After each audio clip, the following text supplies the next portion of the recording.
Welcome lifter to another free fitness lesson, made for you, by the recreational lifters. In this lesson we explore the 3 tricks to be able to enjoy all your favorite foods, guilt-free. With this information you will be able to start building the body you want without giving up those unhealthy foods. Before we start, we ask to show some support by liking and subscribing now. Let's get into trick number 1, eating out isn't random. No matter when you go now, if Therese more than 20 number of locations that are legally obligated to provide customers with the nutritional information of every item they sell. You might have already noticed this law in action as the info provided is often presented directly next to the item on the menu. What you will see is the total number of calories. That's good info, but we know that we need a certain amount of protein to sustain both fat loss and muscle building. The first hurdle for protein is 100 grams of, and then make your way up to 1 gram per centimeter in height. We also know this to be the number 1 priority because it is the most scarce in the marketplace. Carbohydrates and fats are found in abundance when we eat out. Mostly due to sauces, breading, and beverages, containing high amounts of either carbohydrates, fats, or both sources of nutrients. Sugars and oils make for relatively dense sources of calories, and are the main ingredients in sauces, breading and beverages. Protein on the other hand is hard to come by, it's also expensive. But for good reason, proteins, like fats, are essential unlike carbohydrates. You don't really need carbs, they're nice and all, I like them, but I like to look at it from the view of, I really need protein and fat and then carbs are the bonus for hard work. It's more fun like this too, because after all your hard working out, there's direct payoff that day. Quick mental rewards like this go a long way in building traction as a new lifter. But protein being the most expensive, makes it the most risky for a business to sell. Businesses will use relatively small portions of protein in their menu items relative to the amount we need to be aiming for. Remember, first it's 100 grams, then 1 gram per centimeter in height. Once there you can talk to a professional about if you really need more than that. Thanks to these new laws, anyone can know the calories of their menu choices, but the amount of each macronutrient as well. When you go onto these business websites they will have a page that informs its customers, that menu item ABC has 36.9 grams carbs, 28.3 grams fat, 29 grams protein, and 513 calories. This information is power for you to use. Use it so you can enjoy juicy burgers and donuts when out with friends or family doing whatever adventure it is you're doing. You're probably burning more calories since you're with people anyways, as we tend to be more active when we're not alone.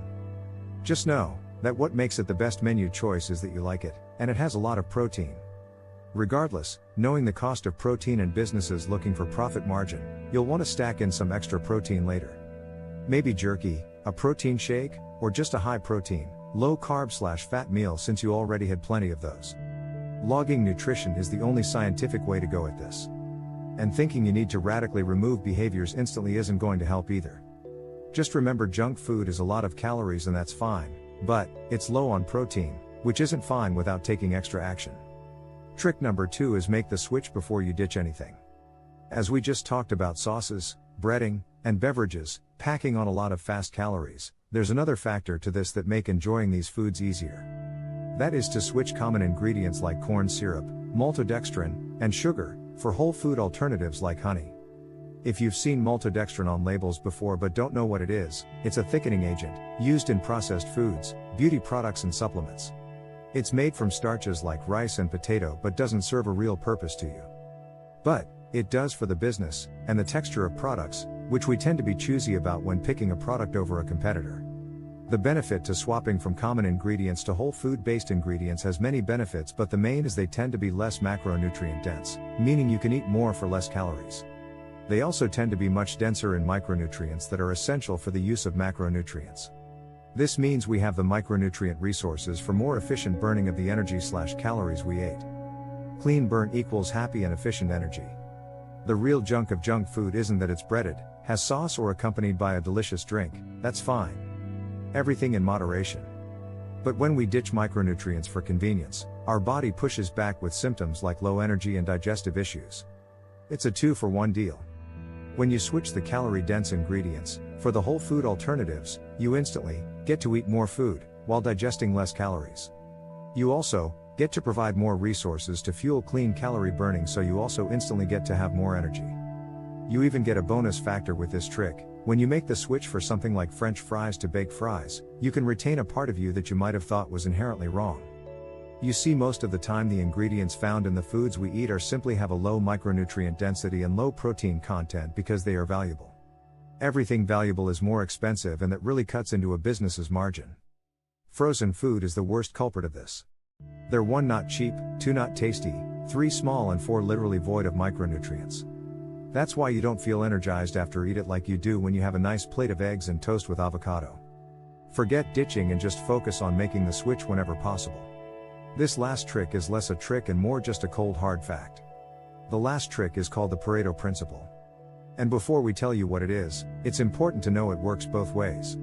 Defined as, for many outcomes, roughly 80% of consequences come from 20% of causes, called the vital few. In other words, you do not need to be perfect, you just have to maintain a 1 to 4 wins to loss ratio to absolutely crush your fitness goals or any goal at that. What's interesting is that when we look at this principle, it shows us that it's only 20% of our action that causes 80% of the results. In terms of exercise, that makes a lot of sense. Out of all the hours in a day that result in who you are, we're only spent a couple hours on eating and exercising. Yet we know when we put proper effort into making better choices in these areas, our bodies radically change. Health and fitness, especially nutrition, can seem incredibly daunting and confusing. Knowing that there is this much more room to wiggle, and still see progress, makes a real difference in enthusiasm when making the switch. For businesses, that means that 80% of their profits don't come from more than 20% of the menu items. Seems strange to why a business wouldn't just focus exclusively on that 20%. Regardless, it seems to still make them profitable by other means, so they continue to thrive anyways. And so will you when you face the truth of the Pareto principle. Even in fitness specifically, we know it's all about those last few reps, the ones that burn the most are the ones that really count. But they're only ever a few percent, heck sometimes you got to do 10 to 12 before you even feel the burn you're after. The Pareto principle makes its impact almost everywhere that we look. Another way it is found is in your nutrition. Here we see macronutrient consumption can vary day to day and not affect body weight. We know that weekly macros, when consistent, do not require daily macros to be consistent so long as weekly they average out. That means you can eat different foods, in different amounts, on different days.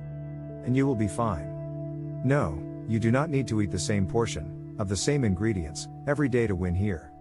Not that doing that is a bad thing either, just not 100% true to get started. Just goes to show that what matters is not in the cause of one day, but the average of 7 days. We hope this lesson has provided you with more room to fit yourself into your fitness journey. Nutrition goes deep, very deep. But you don't need to dive head first to the bottom to start seeing changes. Micro switches like these tricks will hopefully provide you with confidence and more enthusiasm to live a healthy and more fit lifestyle. Thank you for watching. If you have questions or other tips you like when fitting in your favorite foods, like recipes, let us know. Go ahead and give us a thumbs up to let us know you enjoyed the lesson, and subscribe to catch the new lesson we drop every day. Our free summer challenge is available to everyone and awesome for anyone looking to start making the switch. Check it out in the links below. Talk to you later, lifter.